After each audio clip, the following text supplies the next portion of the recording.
नमस्कार मित्रों, success sir Allahabad में आप सभी का स्वागत है। आज हम लोग बाल विकास एवं शिक्षा शास्त्र से संबंधित जो है टेस्ट सीरीज करेंगे, जिसमें 20 क्वेश्चन होंगे और सभी लोगों को अपनी तैयारी जो है उसे जांचना है। और जिनकी अच्छी तैयारी होगी, कम से कम 16 क्वेश्चन आपके सही होने चाहिए। ठीक है, तो और जिनके जितने क्वेश्चन सही होते हैं सभी लोग कमेंट बॉक्स में बताएंगे कि उनके कितने क्वेश्चन सही हो रहे हैं। ठीक है, तो हम लोग शुरू करते हैं। तो अगर आप सुपर टेट और टेट और या सी टेट की तैयारी कर रहे हैं तो ये आप सभी के लिए बहुत ही महत्वपूर्ण श्रृंखला है। ठीक है, तो हम लोग क्वेश्चन नंबर 1 से शुरू करते हैं। तो हमारा जो पहला क्वेश्चन है वो है कि खिलौनों की आयु कहा जाता है। इसमें 4 ऑप्शन है। पहला है पूर्व बालावस्था को, दूसरा है उत्तर बालावस्था को, तीसरा है शैशवावस्था को और चौथा ही है सभी। तो अब आप लोगों को बताना है कि खिलौनों की आयु किसे कहा जाता है। तो आप लोग यहीं पे रोक लेंगे और क्वेश्चन को पढ़ के अपना गेस करेंगे और इसके बाद में फिर आंसर से मिलान करेंगे। तो इसमें जो आंसर होगा वो होगा पूर्व बाल्यावस्था को। पूर्व बाल्यावस्था को क्यों कहा जाता है? तो इसमें जो आपका पहला आंसर सही होगा पूर्व बाल्यावस्था। तो खिलौनों की आयु जो है वो पूर्व बाल्यावस्था को कैसे कहा जाता है, क्योंकि बाल्यावस्था को 2 भागों में बांटते हैं। जो हमारी प्रथम अवस्था होती है, जिसे हम पूर्व बाल्यावस्था कहते हैं, वो 6 से 9 वर्ष तक होता है। इसमें बालक के बौद्धिक विकास का वातावरण जो होता है वो धीरे धीरे व्यापक होने लगता है, जिसमें वह खिलौने के साथ खेलकर अपना स्वयं का एक समाज बनाने लगता है। ठीक है, तो इसमें इसलिए आपका पहला सही होगा पूर्व बाल्यावस्था। अब हम दूसरे क्वेश्चन पे चलते हैं। तो आपका जो दूसरा क्वेश्चन है वो कह रहा है कि निम्नलिखित में से कौन सी पूर्व बाल्यावस्था की विशेषता नहीं है। पहला है आपका दल समूह में रहने की अवस्था, दूसरा है आपका अनुकरण करने की अवस्था, तीसरा है आपका प्रश्न करने की अवस्था और चौथा है आपका खेलने की अवस्था। तो आप लोग अपना अपना आंसर लगाएंगे और इसमें जो है आपका होगा वो है होगा चौथा, खेलने की अवस्था नहीं होगा, इसकी विशेषता नहीं है। क्यों? क्योंकि बाल्यावस्था को जीवन का अनोखा काल माना गया है और पूर्व बाल्यावस्था में बालक समूह में रहने, अनुकरण करने तथा प्रश्न करने लगता है। धीरे धीरे उत्तर बाल्यावस्था में वह खेलों में रुचि लेने लगता है। तो जो खेलों खेल में रुचि लेने की अवस्था वो किसमें आती है? उत्तर बाल्यावस्था में। इसलिए पूर्व बाल्यावस्था की विशेषता नहीं है, इसलिए इसका आंसर कौन सा होगा? डी होगा। क्वेश्चन नंबर 3 आपका कह रहा है कि उत्तर बाल्यावस्था में बालक भौतिक वस्तुओं के किस आवश्यक तत्व में परिवर्तन समझने लगते हैं। तीसरा है उत्तर बाल्यावस्था में बालक भौतिक वस्तुओं के किस आवश्यक तत्व में परिवर्तन समझने लगते हैं। पहला ऑप्शन आपका द्रव्यमान, दूसरा आपका है द्रव्यमान और संख्या, तीसरा है आपका संख्या, चौथा है द्रव्यमान, संख्या और क्षेत्र। तो आप लोग गेस करिए कि इसका कौन सा आंसर सही होगा। कर लिया आप लोगों ने? अगर कोई कोई किसी को ये लग रहा होगा कि समय कम मिल रहा है तो जो है वीडियो को पॉज करके और फिर करेंगे। ठीक है, तो इसमें जो है आपका चौथा ऑप्शन सही होगा, द्रव्यमान, संख्या और क्षेत्र। कैसे सही होगा? देखिए, फ्रायड जी ने बताया है कि जो उत्तर बाल्यावस्था होती है 9 से 12 वर्ष की, में बालक के विकास में अस्थायित्व आ जाता है। क्या होता है? अस्थायीपन आ जाता है।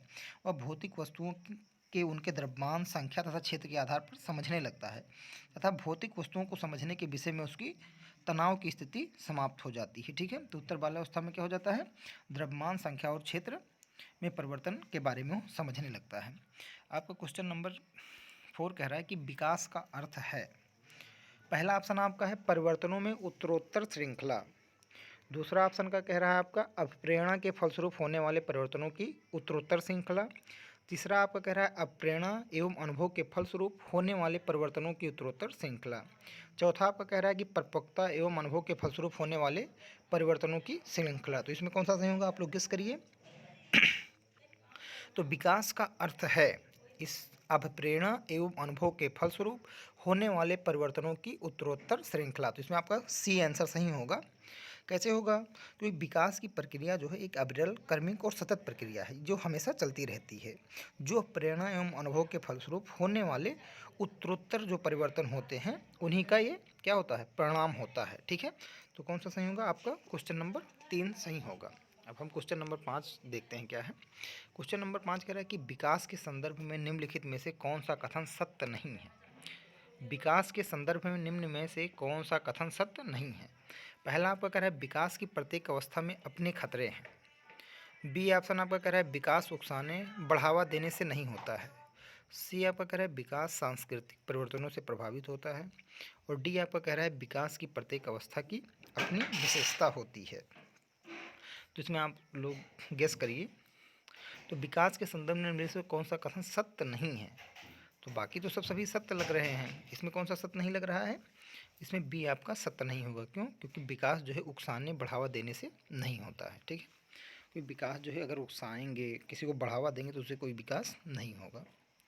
अब आपका क्वेश्चन नंबर 6 कह रहा है कि निम्नलिखित में से कौन सा विकासात्मक कार्य उत्तर बाल्यावस्था के उपयुक्त नहीं है?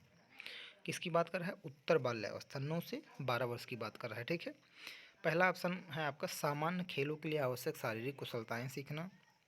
दूसरा कह रहा है पुरुषोचित या स्त्रियोचित सामाजिक भूमिकाओं को प्राप्त करना।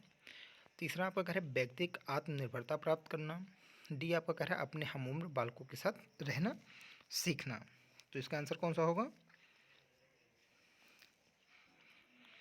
देखिए, जब बालक जो है 9 से 12 वर्ष का होगा तो सामान्य खेलों के लिए आवश्यक शारीरिक कुशलताएं सीखना करेगा। बी कह रहा है आपका पुरोचित एवं स्त्रोचित सामाजिक भूमिकाओं को प्राप्त करना। नहीं, ये गलत है, क्योंकि जो सामाजिक भूमिकाओं को प्राप्त कब करता है? 18 साल के बाद, और स्त्रियां 21 साल के बाद। सी आपका कह रहा है व्यक्ति का आत्मनिर्भरता प्राप्त करना सही है। अपने हमउम्र बालकों के साथ रहना सीखना ये भी सही है। तो आपका कौन सा इसमें उपयुक्त नहीं होगा? तो आपका बी उपयुक्त नहीं होगा। तो 6 का कौन सा सही होगा? बी सही होगा। अब क्वेश्चन नंबर 7 कह रहा है कि सामान्य परिपक्वन से पहले प्रशिक्षित करना प्रायः, ये ऑप्शन आपका है सामान्य कौशलों के निष्पादन के संदर्भ में बहुत लाभकारी होता है। बी आपका कह रहा है कुल मिलाकर हानिकारक होता है। सी आपका कह रहा है दीर्घकालिक दृष्टि से लाभकारी होता है। डी आपका कह रहा है लाभकारी है या हानिकारक। यह इस पर निर्भर करता है कि प्रशिक्षण में किस प्रकार की विधि का प्रयोग किया गया है। तो अब आप लोग अपना गेस करिए कि कौन सा उत्तर होगा। क्या आप लोगों ने, तो इसमें कौन सा आंसर होगा? इसमें डी होगा, क्योंकि सामान्य परिपक्वन से पहले प्रशिक्षित करना प्रायः लाभकारी है या हानिकारक, यह इस पर निर्भर करता है कि प्रशिक्षण में किस प्रकार की विधि का प्रयोग किया गया है। ठीक है, अब क्वेश्चन नंबर हम लोग 8 पे आते हैं। क्वेश्चन नंबर 8 है कि 5 वर्ष का राजू अपनी खिड़की के बाहर तूफान को देखता है। बिजली चमकती है और कड़कने की आवाज़ आती है। राजू शोर सुनकर उछलता है, बार बार घटना होती है। फिर कुछ देर शांति के पश्चात बिजली कड़कती है। राजू बिजली की गर्जना सुनकर उछलता है। राजू का उछलना सीखने के किस सिद्धांत का उदाहरण है? तो पहला आपका है शास्त्रीय अनुबंधन, बी है आपका क्रिया प्रसूता अनुबंधन, सी है आपका प्रयत्न एवं भूल, डी है इनमें से कोई नहीं। तो क्वेश्चन नंबर 8 का कौन सा होगा? आप लोग गेस करिए। तो देखिए, अब क्वेश्चन नंबर 8 जो है इसका आपका ऑप्शन नंबर कौन सा सही होगा? ये होगा शास्त्रीय अनुबंधन का सिद्धांत। यह किसने दिया है? रूसी मनोवैज्ञानिक आईवी पावलोव द्वारा प्रतिपादित किया गया है। इनका सिद्धांत क्या कहता है कि अनुक्रिया स्वैक होती है, रूप से होती है, अर्थात स्वयं से होती है। साथ अनुक्रिया करने से पूर्व भी प्रबलन किया जाता है।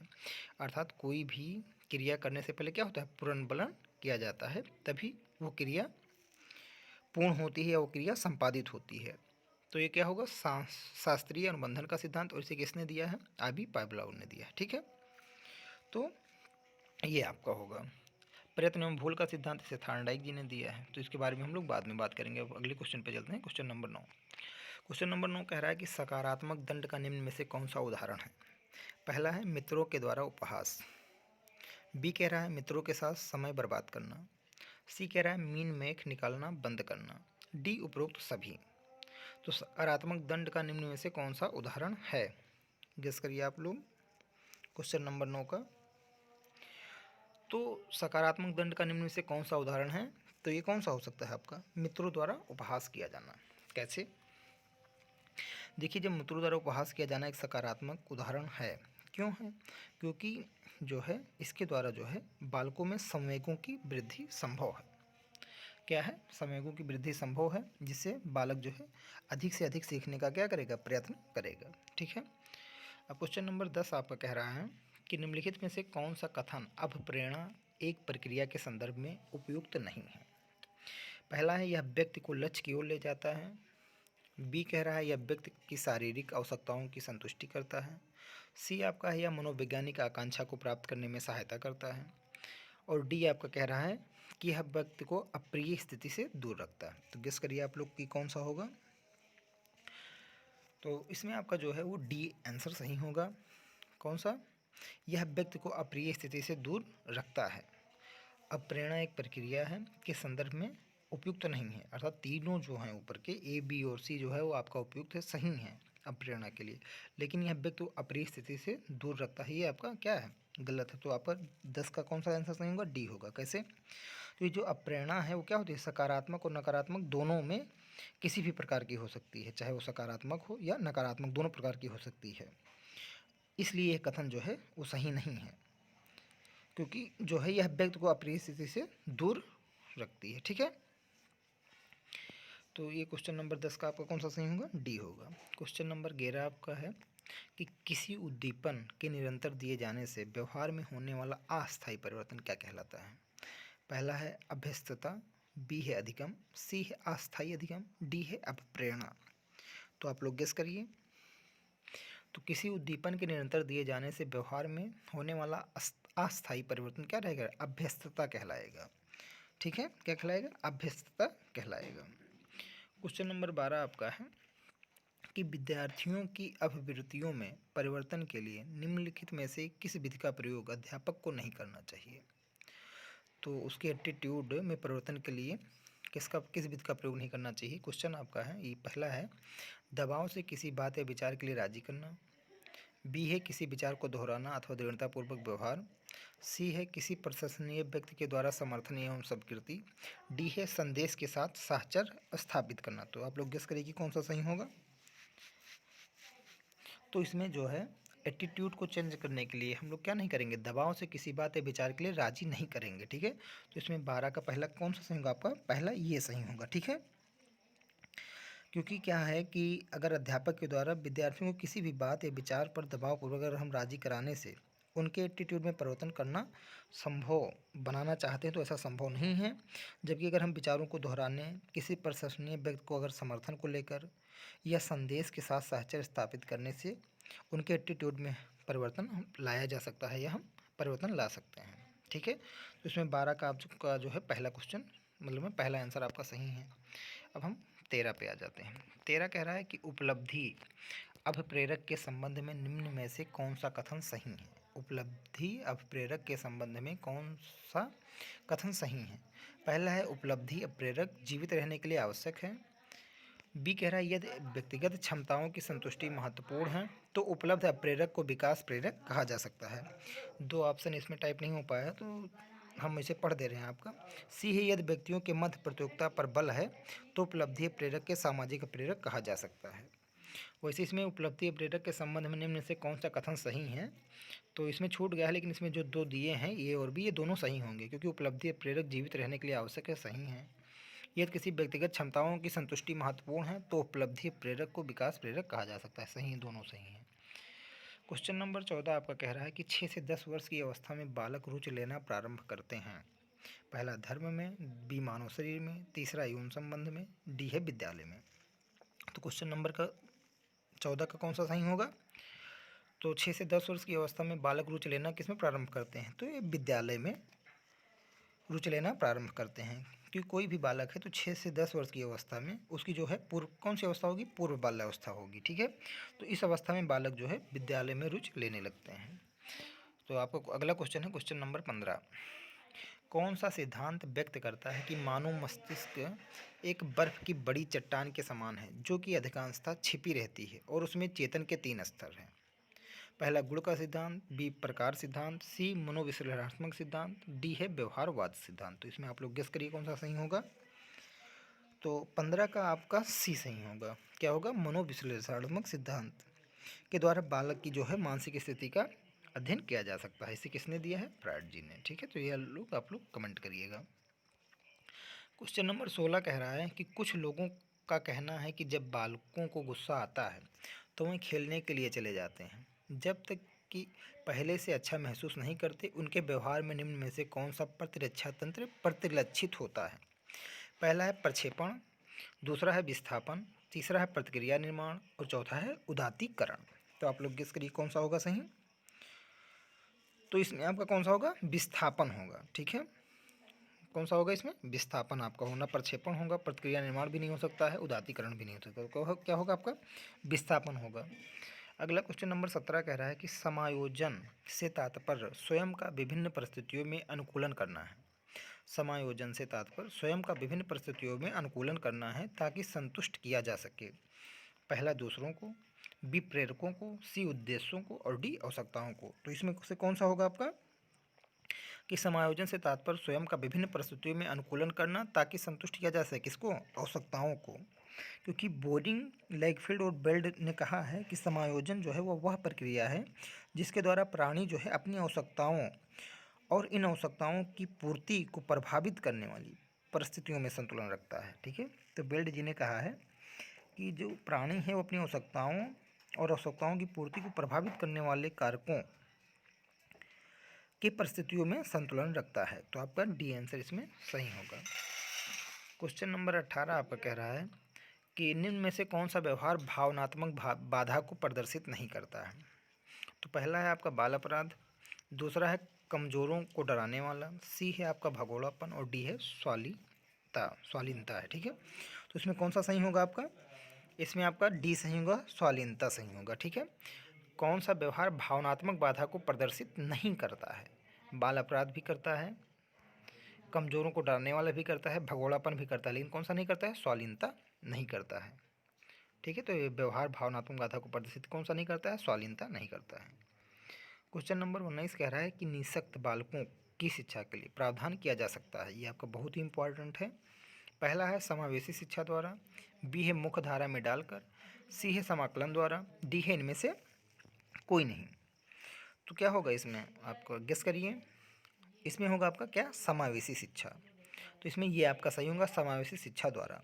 क्यों, क्योंकि समावेशी शिक्षा में उन निःशक्त बालकों को शामिल किया जाता है जो देखने सुनने में कठिनाई महसूस करते हैं, जो सही से चल नहीं सकते हैं, या जो सीखने में अन्य बच्चों से क्या होते हैं, कमज़ोर होते हैं। उन बच्चों को समावेशी शिक्षा के अंतर्गत शिक्षा के लिए प्रावधान किया गया है। आपका जो लास्ट क्वेश्चन है, क्वेश्चन नंबर 20, कि निम्नलिखित में से कौन सी मानसिक मंदता की विशेषता नहीं है। पहला, बुद्धि लब्धि का 25 से 70 के मध्य होना, बी धीमी गति से सीखना एवं दैनिक जीवन की क्रियाओं को न कर पाना, सी वातावरण के साथ अनुकूलन में कठिनाई, डी अंतर व्यक्तिक संबंधों का कमजोर होना। तो आप लोग गेस करिए।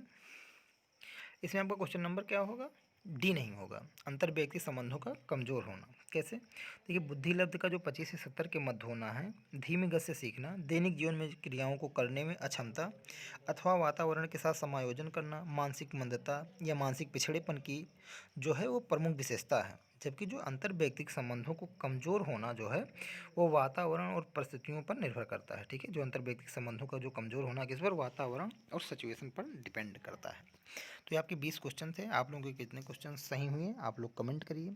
किसी क्वेश्चन में अगर आपको और डिस्क्रिप्टिव या और आपको सरल तरीके से अगर आपको परिभाषित या आपके समझ में नहीं आता है तो आप लोग कमेंट करिए, तो उस क्वेश्चन पे मैं दोबारा आप लोगों को डिस्क्राइब करूँगा। ठीक है, थैंक यू। और आप लोग चैनल से जुड़ने के लिए चैनल को लाइक एवं सब्सक्राइब अवश्य कर दें। Thank you.